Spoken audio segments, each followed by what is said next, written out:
I'm out to accomplish a lot of things, and I want to have a voice in hip-hop. I want to have a voice. I want to be able to speak and people listen. He doesn't care what, the new generation thinks of him. He doesn't care what, what he says offends people.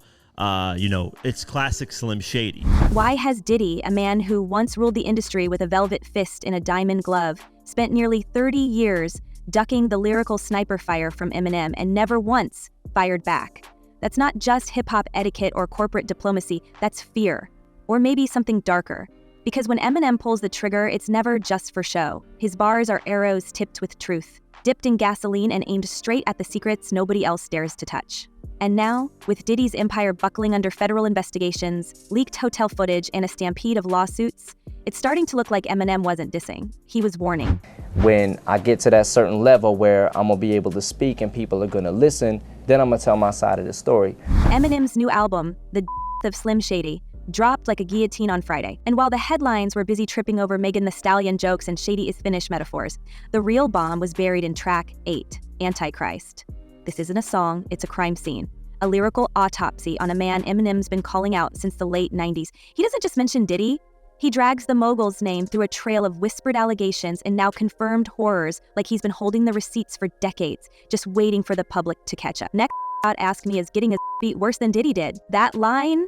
That's not just a punchline, that's a timestamp, a direct shot at the now infamous 2016 hotel incident involving Cassie, an incident that only recently surfaced on CNN footage, the kind of footage that makes the line, "She probably ran out the room with his feel less like crass humor and more like a decoded piece of insider knowledge. It's the kind of specificity that makes us wonder, how long has Eminem known, and why was he the only one saying it out loud? When he followed that up with, he tried to field goal punt her, she said to chill, the internet gasped, but the people watching closely didn't, because this wasn't a glitch in Eminem's decades-long warpath. It was the continuation of a pattern. Diddy's name has shown up in Marshall's lyrics before, cloaked in sarcasm, wrapped in plausible deniability, but always carrying that whiff of accusation. Now, with lawsuits circling like vultures, a federal human trafficking investigation in full swing, and Diddy's own mansions getting raided by Homeland Security, the question isn't if Eminem was telling the truth, it's how much of it he's been holding back.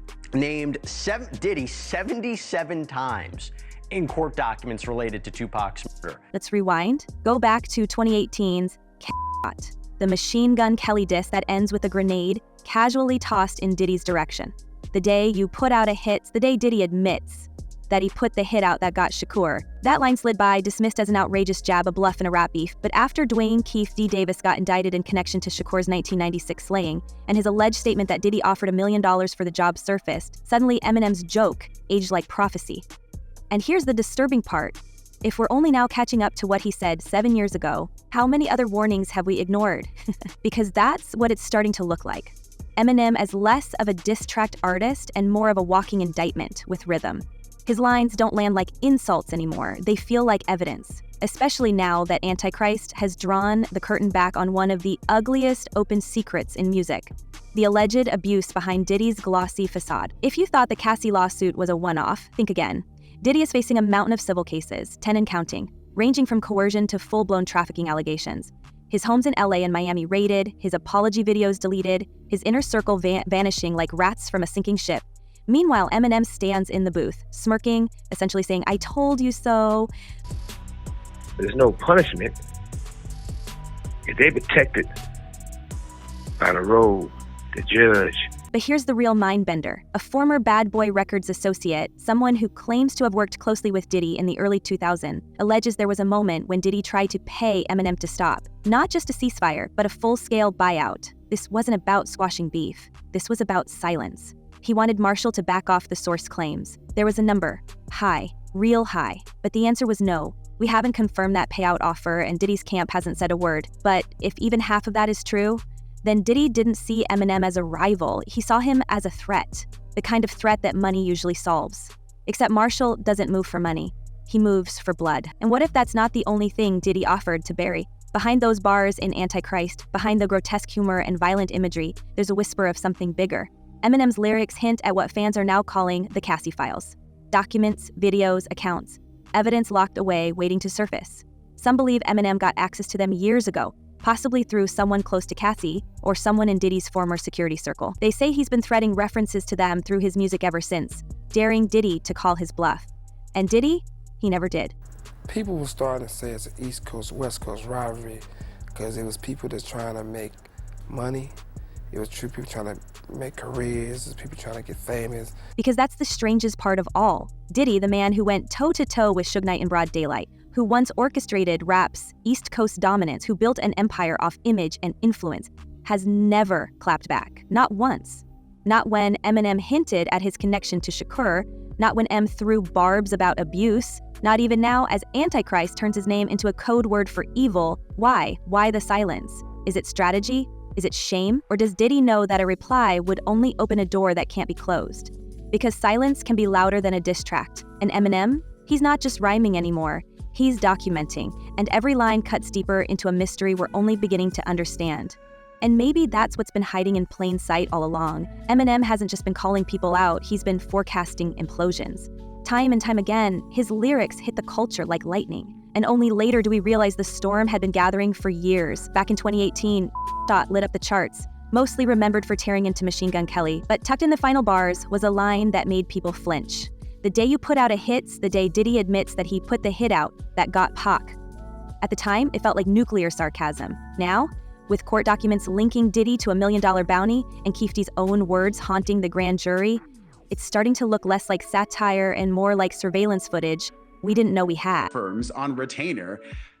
I don't know how much money is coming in, but I know that a lot of money is going out every single month for Diddy. It's not just that Eminem's timing is sharp. It's that his releases seem synchronized with the fall of the powerful. As Sean Combs confronts the most explosive legal reckoning of his career, entangled in allegations of human trafficking, physical coercion, and years of manipulation, here comes the end of Slim Shady landing like a final blow. It isn't just timely, it's surgical. The lyrics don't float around vague metaphors, they circle like buzzards, specific, accusatory, and disturbingly aligned with what's coming out in courtrooms and lawsuits. If you still think it's coincidence, you haven't been listening closely enough. This isn't just music, it's a map. But tell me, man, why do you believe that Jay and Puffy is close, even though Jay's lawyer came out and said they're not? Because Jay-Z and Puff was given an assignment.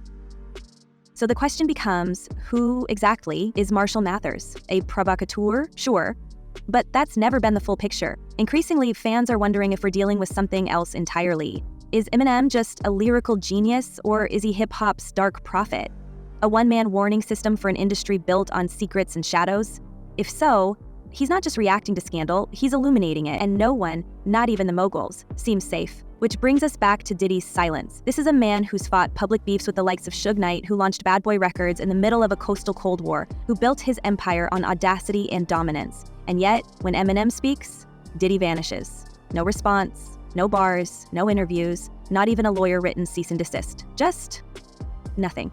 It's almost eerie, especially when you consider how thoroughly he used to clap back at any threat to his reputation. When Wendy Williams aired unflattering rumors in the 2000s, Diddy went after her hard. When Suge Knight popped up in LA, Diddy packed up a freak-off mid-session and drove to Mel's Diner like he was storming a battlefield. But Eminem, not even a whisper, not even a shadow. They was not scared of Suge Knight. They was terrified of Suge Knight. And that silence might be more damning than anything Slim Shady has ever said. Because Diddy knows how this game works. He's watched accusations rise and fall like stock prices. He knows when to sue, when to distract, when to bury a story. But he also knows Eminem isn't the kind of artist who drops a line unless he's ready to defend it in bar-for-bar court.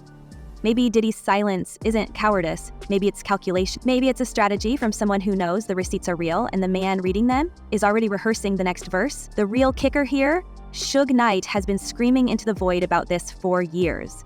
While most of the industry shrugged him off as a relic with a rap sheet, Suge, now behind bars for a 2015 incident, has repeatedly hinted that Diddy's empire wasn't built just on talent, but on manipulation, fear, and a system of enforced silence. In recent podcast interviews recorded from prison, Suge has alleged that Diddy used coercion not just behind closed doors, but in boardrooms, in club backrooms, even in contract negotiations. It wasn't just business rivalry. According to Suge, it was a web of threats, power plays, and quietly silenced voices that helped Bad Boy thrive while its enemies disappeared into shadows. And if that's true, Eminem's recent shots aren't just lyrical body slams.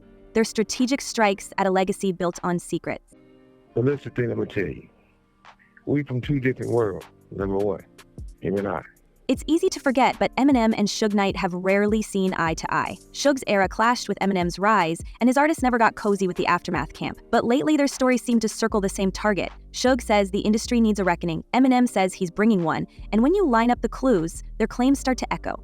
Accusations of cover-ups, unspoken deals, and careers built on controlling who gets to speak and who gets blacklisted. When Suge says there were threats for speaking out, and Eminem drops bars about silenced victims and dirty money trails, it's hard to call it coincidence. According to reports tied to Suge's recent legal filings, there are still sealed depositions and off-the-record accounts involving Diddy that have never seen the light of day. One case even hinted at missing security footage from a 2012 incident at a private estate party hosted by a major entertainment company. Footage Suge allegedly tried to obtain through unofficial channels. It disappeared, reportedly lost in transit between private investigators and legal teams. The whispers around that case have never stopped. And now, with Eminem fanning the flames of Diddy's alleged wrongdoing, some are asking if those missing tapes and redacted files were never meant for court, but for a diss track. You know, when it comes to rewriting history, it's some trying to rewrite history. What's even more chilling is the timeline. Several of Eminem's most brutal jabs, whether Shot, Fuel, or now Antichrist, have landed just before or during legal action aimed at Diddy, as if he's tracking court dockets from the booth, as if he knows what's coming before the lawyers do. That level of precision can't just be guesswork. Some industry insiders suspect that Eminem has sources close to the fire. Former Bad Boy affiliates, legal aides, maybe even disgruntled artists who once signed DNA strangling contracts.